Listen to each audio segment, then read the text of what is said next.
नमस्कार, आप देख रहे हैं गुड न्यूज टुडे। शाम के 7 बज चुके हैं। 7 सवाल लेकर हम हाजिर हैं। मैं हूं अनंत भट्ट। कार्यक्रम में आज बात होगी अडानी ग्रुप को लेकर देश दुनिया में मचे शोर की। एक तरफ शेयर बाजार में अडानी ग्रुप के शेयरों की हालत पस्त है, तो दूसरी ओर यह मामला देश की सियासत को भी गरमा रहा है। हमारे आज के 7 सवाल इसी मुद्दे पर केंद्रित हैं। नजर डाल लेते हैं हमारे आज के पहले सवाल पर, और पहला सवाल आपके सामने है। संसद में क्यों गूंजा अडानी का मामला? पिछले कुछ दिनों से शेयर बाजार में अडानी के शेयरों में लगातार गिरावट दर्ज की जा रही है। इसी बीच कल समूह ने अपने एफपीओ को भी वापस लेने का ऐलान कर दिया। इसके बाद हड़कंप मच गया और मामला संसद तक पहुंच गया। विपक्षी दलों ने मामले की जांच की मांग की है।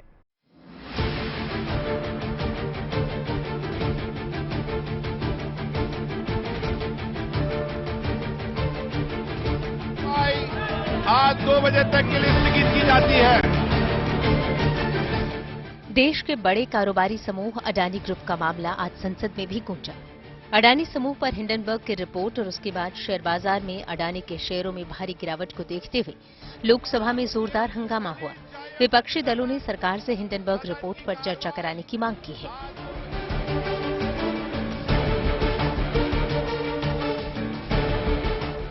आज सुबह लोकसभा की कार्यवाही शुरू होते ही हंगामा शुरू हो गया। सदन में विपक्षी दलों के सदस्यों ने शोर शराबे और नारेबाजी की शुरुआत कर दी। अडानी और दूसरे आर्थिक मुद्दों पर विपक्षी दलों ने सरकार पर हल्ला बोलते हुए पूरे मामले की जांच की मांग की। कार्रवाई आज 2 बजे तक के लिए स्थगित की जाती है। ये सब जनता का पैसा है, सरकार का नहीं है। और सरकार इसके पीछे वो किसी एक कैपिटलिस्ट को अगर सपोर्ट करना है तो वो यही करते हैं कि अपना इन्फ्लुएंस भी यूज करते हैं। यूएस फर्म ने एक जो रिपोर्ट आज खुला कर दिया है, अब वो नेचुरली वो उनके खिलाफ क्या केस डालेंगे, क्या करेंगे, डिफेमेशन करेंगे, ये उनको। लेकिन हमको जो मालूमात मिली है वो मालूमात के आधार पर हमने ज्वाइंट पार्लियामेंट्री कमेटी की मांग कर रहे हैं। इससे पहले अडानी ग्रुप पर हिंडनबर्ग रिसर्च के आरोपों को लेकर कांग्रेस, टीएमसी, आम आदमी party, Samajwadi party, DMK, Janata Dal और लेफ्ट समेत 13 विपक्षी पार्टियों ने मीटिंग की। बैठक के बाद विपक्षी नेताओं ने कहा कि विपक्ष इस मुद्दे पर चर्चा करना चाहता है, क्योंकि इससे लाखों करोड़ों निवेशकों के हित जुड़े हुए हैं। ऐसे में सरकार या तो इस मामले की जांच संयुक्त संसदीय समिति से कराए या फिर सुप्रीम कोर्ट के चीफ जस्टिस से। आज आपके सामने इतनी सारी चीजें उजागर हुई हैं। इन्वेस्टिगेशन होने वाला है। उम्मीद करती हूँ इन्वेस्टिगेशन होगा, टाइम बाउंड मैनर में होगा और जनता का कॉन्फिडेंस मार्केट्स में फिर से बढ़ेगा। जिस तरीके से कल मार्केट गिरी है और लगातार पिछले 3-4 दिन से हो रहा है, उससे कहीं ना कहीं ये जो हिंडनबर्ग की रिपोर्ट आई है दिखाता है कि इस पे मैनिपुलेशन चल रहा था, ओवर प्राइसिंग हो रही थी। आप सुप्रीम कोर्ट के चीफ जस्टिस की निगरानी में त्वरित जांच करिए, पेंडिंग नहीं, त्वरित। और दूसरा, जेपीसी, जो भी विकल्प आपको लगे, अन्यथा सदन चलाने का कोई मतलब नहीं है। अगर लोग हाहाकार कर रहे हो तो ये कतई नहीं हो सकता है कि आपकी ऑर्केस्ट्रा टीम में शामिल होकर के हम भी कहे अडानी तेरे सुबह की जाए, अडानी तेरे शाम की जाए। जय हिंद। संसद में अडानी को लेकर हुए हंगामे के बाद लोकसभा की कार्यवाही को 2 बजे तक और उसके बाद अगले दिन तक के लिए स्थगित कर दिया गया। इस बीच बीजेपी ने साफ किया है कि वो हर विषय पर चर्चा के लिए तैयार है, लेकिन इसके लिए विपक्षी दलों को संसदीय परंपराओं का पालन करना पड़ेगा।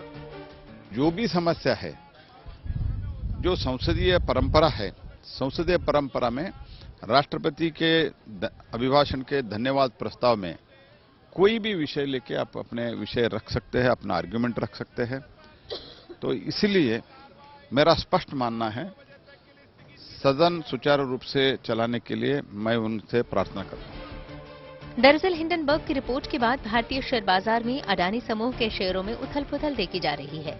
आज भी अडानी ग्रुप के शेयरों में भारी गिरावट दर्ज की गई। आज का कारोबार खत्म होने तक अडानी ग्रुप के इन स्टॉक्स को बड़ा नुकसान हुआ। अडानी इंटरप्राइजेज में 26.7%, अडानी ट्रांसमिशन में 10%, अडानी ग्रीन एनर्जी में 10% और अडानी टोटल गैस में 10% की गिरावट दर्ज की गई। आर्थिक मोर्चे पर अडानी समूह इस समय जूझ रहा है और अडानी के इसी मुश्किल वक्त को विपक्षी दल हथियार बनाकर सरकार पर वार कर रहे हैं। दरअसल विपक्षी दल अडानी को लेकर केंद्र सरकार को पहले से घेरते आए हैं। लिहाजा वो अब इस मौके को भुनाने में कोई कोर कसर नहीं छोड़ रहे। इधर अडानी ग्रुप पर मचे हंगामे के बीच भारतीय रिजर्व बैंक ने भी बड़ा कदम उठाया है। सूत्रों के मुताबिक भारतीय रिजर्व बैंक ने देश के सभी बैंकों को निर्देश जारी कर अडानी ग्रुप को दिए गए लोन या उसमें किए गए निवेश की जानकारी मांगी है। जितेंद्र बहादुर सिंह के साथ bureau report, good news today. Adani समूह कुछ ही दिनों पहले निवेशकों के लिए एफपीओ को लेकर आया था, लेकिन निवेशकों के समर्थन के बाद भी ना तो अडानी के शेयरों की मार्केट में स्थिति सुधरी और ना ही गिरावट पर किसी तरह की लगाम लग सकी। लिहाजा कंपनी ने बाजार की उथल-पुथल को देखते हुए एफपीओ को वापस लेने का ऐलान कर दिया। हमारा दूसरा सवाल अब आपके सामने है और हमारा सवाल है, अडानी समूह ने एफपीओ वापस लेने का फैसला क्यों लिया? अडानी समूह का एफपीओ पूरी तरह सब्सक्राइब हो गया था, लेकिन अचानक समूह ने यू टर्न लेते हुए एफपीओ वापस ले लिया और निवेशकों के पैसे लौटाने का ऐलान कर दिया। अडानी के मुताबिक निवेशकों के हितों को ध्यान में रखते हुए यह फैसला लिया गया है।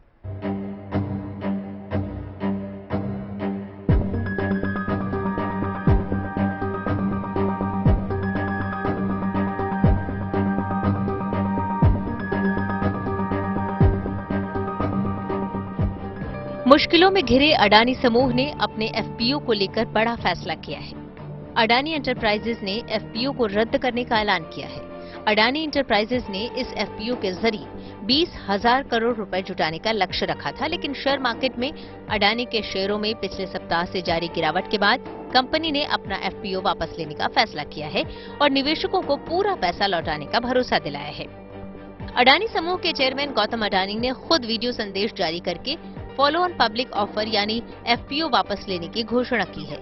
अडानी ने कहा कि उनके एफपीओ को पूरा सब्सक्रिप्शन मिला था, लेकिन बाजार के उतार चढ़ाव को देखते हुए बोर्ड ने इस एफपीओ को रद्द करने का फैसला लिया है। अडानी ने दावा किया कि उन्होंने निवेशकों के हितों को ध्यान में रखते हुए ये फैसला लिया है। In my humble journey of over 4 decades as an entrepreneur, I have been blessed to receive overwhelming support from all stakeholders and particularly the investor community. It is important for me to confess that whatever little I have achieved in life is due to the faith and trust reposed by them.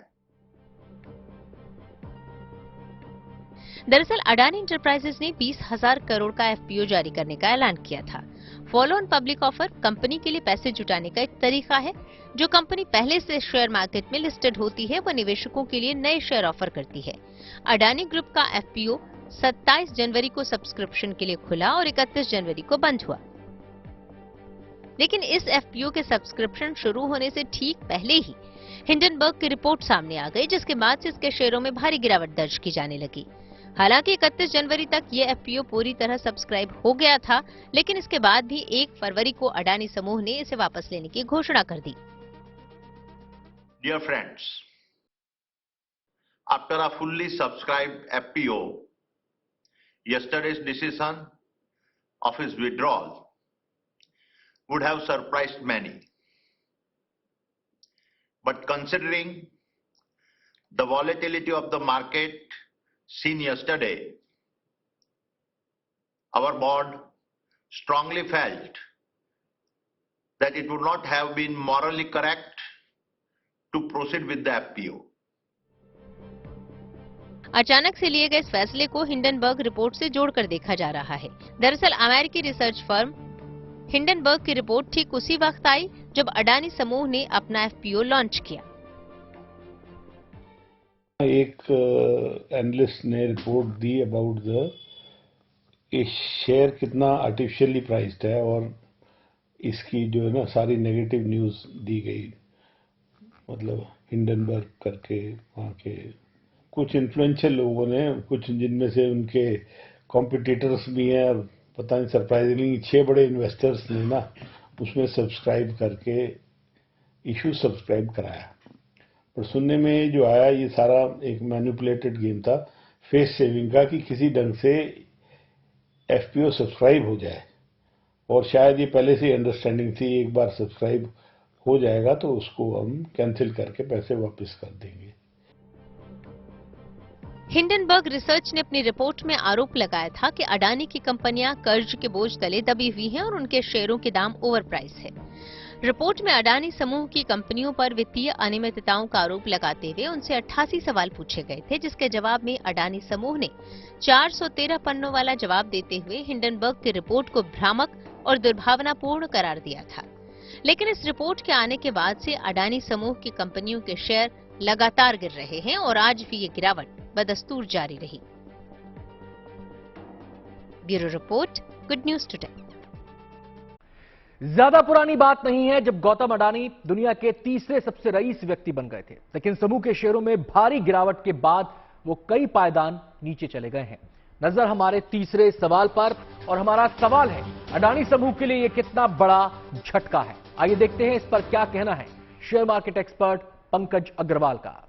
Issue तो subscribe हुआ नहीं, last day पे कुछ लोगों को कह के subscribe 20,000 crore गया। मुझे लगता है ये अंडरस्टैंडिंग पहले से ही हो गई थी कि भाई आप हमें हो गया, अगर इशू फेल हो जाता है ना वो और ज्यादा बदनामी होती और बहुत दिक्कत होती।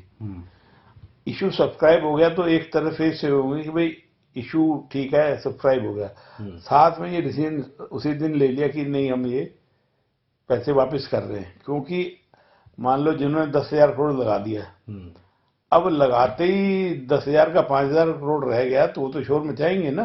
अगर वापस नहीं करते तो वो फिर अल्लाह और बढ़ता। लास्ट डे पे फेस सेविंग की गई है। अब जिन लोगों ने की है वो कुछ लोग तो इनके कॉम्पिटिटर और दुश्मन भी माने जाते हैं। तो ये सुनने में ये आया कि गवर्नमेंट इन्फ्लुएंस पे उन्होंने लगाया पैसा।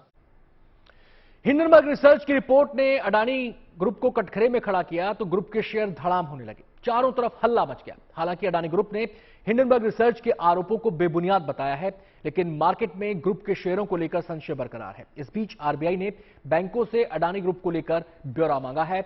नजर हमारे चौथे सवाल पर। हमारा सवाल है, आरबीआई बैंकों से अडानी समूह के कर्ज निवेश का ब्यौरा क्यों मांग रहा है? इस बारे में विस्तार से बता रहे हैं आर्थिक मामलों के जानकार वेद जैन। आरबीआई अडानी समूह से बैंकों का कर्ज का ब्यौरा इसलिए मांग रहा है क्योंकि आज की डेट में हिंडनबर्ग ने एक रिपोर्ट रिलीज की है जिसमें उन्होंने अडानी ग्रुप के बारे में बहुत सारे सवाल पूछे हैं और अडानी ग्रुप के ऊपर बहुत सारा बैंकों का एक्सपोजर है। तो ये एक्सपोजर एक बैंकिंग सिस्टम के लिए अपने आप में एक चैलेंज हो सकता है, एक रिस्क हो सकता है। और आरबीआई एक रेगुलेटर होने की वजह से बैंकों का वो चाह रहा है कि ये पता लगाया जाए कि आज की डेट में अडानी समूह के ऊपर बैंकों का कितना एक्सपोजर है और इस रिपोर्ट को देखते हुए हिंडनबर्ग की उसमें कितना रिस्क है। अगर उसमें रिस्क ज्यादा आता है तो आरबीआई अपना एज ए रेगुलेटर जो उसकी कार्रवाई करने की जरूरत है उस कार्रवाई करेगा कि इसके बैंकों से पूछेगा कि ये लोन कैसे दिए गए और आज की डेट में उनके पास क्या सिक्योरिटी है और इसकी रिकवरी करने के क्या साधन है। अमेरिकी फर्म हिंडनबर्ग रिसर्च की रिपोर्ट के बाद से अडानी समूह के शेयरों में गिरावट का सिलसिला जारी है। हालत यह है कि अडानी दुनिया के टॉप 10 अमीरों की सूची से भी बाहर हो गए हैं। हमारा पांचवां सवाल अब आपके सामने है और हमारा सवाल है, हिंडनबर्ग की रिपोर्ट में ऐसा क्या है जिसने अडानी समूह को मुश्किल में डाला? दरअसल हिंडनबर्ग ने 106 पन्नों की रिपोर्ट में 88 सवालों के जरिए अडानी समूह पर वित्तीय अनियमितताओं का आरोप लगाया है। वहीं अडानी समूह ने अपने 413 पन्नों के जवाब में कहा है कि इस रिपोर्ट को समूह की छवि धूमिल करने के लिए तैयार किया गया है।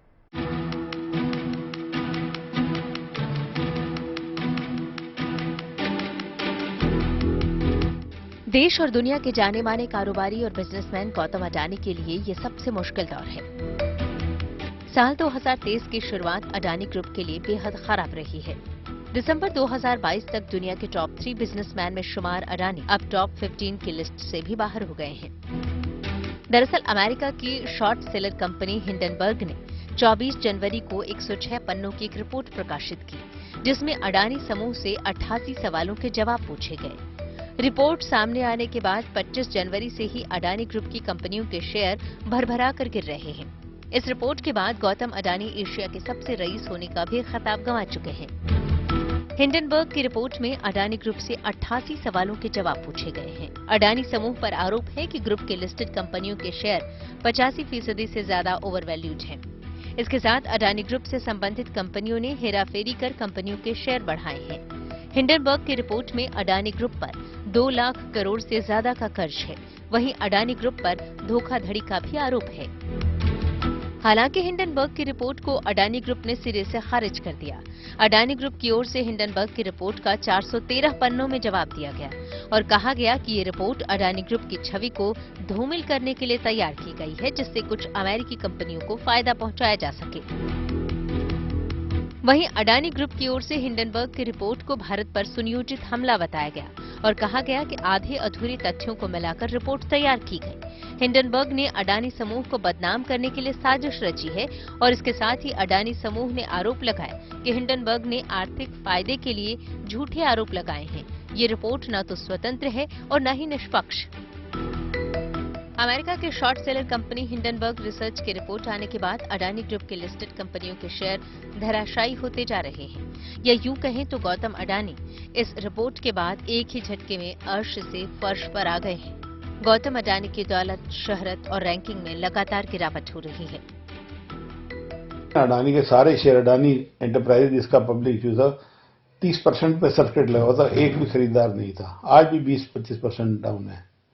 तो वो उस वजह से सेंटिमेंट वीक हुआ। मुझे लगता नहीं कि अब संभल पाना मुश्किल होगा, क्योंकि बात इतनी खुल गई है। हिंडनबर्ग की रिपोर्ट आने से एक तरफ अडानी ग्रुप के शेयर गिर रहे हैं तो दूसरी तरफ कंपनियों पर दबाव बढ़ता जा रहा है। अगर हालात ऐसे ही रहे तो जल्द ही अडानी ग्रुप की मुश्किलें बढ़ सकती हैं। इसमें जो इम्पोर्टेंट चीज है ना कि स्टॉक मार्केट की manipulation, price rigging, insider trading, क्योंकि इनसाइडर ट्रेडिंग वर्ल्ड वाइड इतना सीरियस ऑफेंस है। जापान में prime minister had to resign because of insider trading. ये बहुत बड़ा ऑफेंस होता है क्योंकि it affects the investors wealth. और कोई इनसाइडर अपने आप को बेनिफिट पहुंचाने के लिए दूसरे आम आदमी को या ऑर्डिनरी इन्वेस्टर को नुकसान पहुंचाता है, बहुत बड़ा इसको क्राइम कहा जाता है। अडानी ग्रुप ने पिछले 5-6 साल में अपने कारोबार में तेजी से विस्तार किया है। अडानी ग्रुप का एयरपोर्ट, कोल माइनिंग, बंदरगाह से लेकर सीमेंट और ग्रीन एनर्जी सेक्टर में अब बड़ा दखल हो चुका है। लेकिन इन सब के बीच हिंडनबर्ग की इस रिपोर्ट ने अडानी ग्रुप की साख पर सवालिया निशान खड़े कर दिए हैं। Bureau report, good news today. ये कोई पहला मौका नहीं है जब हिंडनबर्ग की रिपोर्ट ने पूरी दुनिया में तहलका मचाया है। अडानी समूह से पहले भी हिंडनबर्ग की रिपोर्ट कई कंपनियों के लिए मुश्किलें खड़ी कर चुकी है। नजर हमारे छठे सवाल पर, और हमारा सवाल है, हिंडनबर्ग ने अब तक किन कंपनियों के खिलाफ रिपोर्ट दी है? हिंडनबर्ग की छवि और उसकी रिपोर्ट से जुड़े शेयरों के बारे में बता रहे हैं आर्थिक मामलों के जानकार वेद जैन। हिंडनबर्ग एक फॉरेंसिक फाइनेंशियल एनालिस्ट कंपनी है। ये रिसर्च करती रहती है। इसके मालिक जो हैं वो एक रिसर्च फाइनेंशियल एनालिस्ट हैं और टाइम टू टाइम बहुत सारी कंपनियों की इन्होंने रिपोर्टें दी हैं। अगर मैं कुछ कंपनी का नाम गिनाऊं तो उसमें से इन्होंने Nikola, wins finance, China metal resources, AC Moore, G motor etcetera कंपनियों की रिपोर्ट दी है।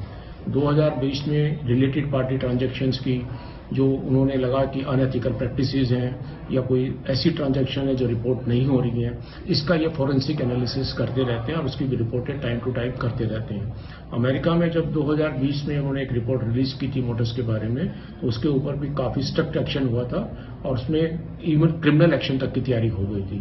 तो हिंडनबर्ग एक प्रोफेशनल फर्म है जो रिसर्च एनालिसिस करती है बड़ी कंपनियों का, बड़े ग्रुप का, और उसके बेसिस पे ये रिपोर्ट रिलीज करती है। अडानी समूह के खिलाफ सियासी सुर पहले भी उठते रहे हैं। विरोधी पार्टियां समूह को लेकर सरकार को भी घेरती रही हैं। हिंडनबर्ग की रिपोर्ट के बाद सियासी मोर्चाबंदी और मजबूत हो गई है। नजर हमारे 7वें और आखिरी सवाल पर, और हमारा सवाल है कि अडानी समूह को सियासत का मोहरा बनाया जा रहा है। आइए देखते हैं इस मुद्दे पर क्या कहना है नेताओं का। पूरे देश में जिनके पैसे बैंकों में जमा हैं या LIC की पॉलिसी जिनके पास हैं और अन्य वित्तीय संस्थाओं में पैसे जिनके हैं, उन लोगों में दहशत पैदा हो गई है। आप आश्चर्य करेंगे कि जिला स्तर पर स्टेट बैंक ऑफ इंडिया जैसी प्रतिष्ठित बैंकें जो लोग अपना पैसा निकालने जा रहे हैं उनको ये कह के लौटा रहे हैं कि पैसा अभी नहीं है, शाम को आना, 2 बजे आना, ये स्थिति हो गई है। अच्छा, अब डिबेट आप करेंगे नहीं, पहले से आप कहने शुरू कर देंगे कि साहब ये कमेटी बना दो, ये कमेटी बना दो। आप डिबेट पे तो आओ, फ्लोर पे तो आओ। आपके पास क्या, आपके जो है वो पोथी में कौन सा तर्क और कौन सा तथ्य है, ये तो आप बताओ। कार्यक्रम में आज इतना ही।